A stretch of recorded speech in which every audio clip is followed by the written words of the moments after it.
అల్లేసుకుందాంరా మల్లెతీగా ఒప్పుకో సరదాగా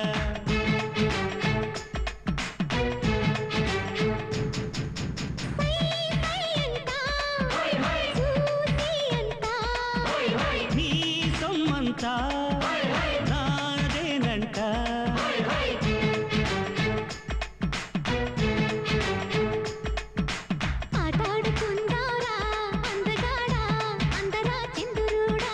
అల్లేసుకుందాంరా మల్లెతీగా ఒప్పుకో సరదాగా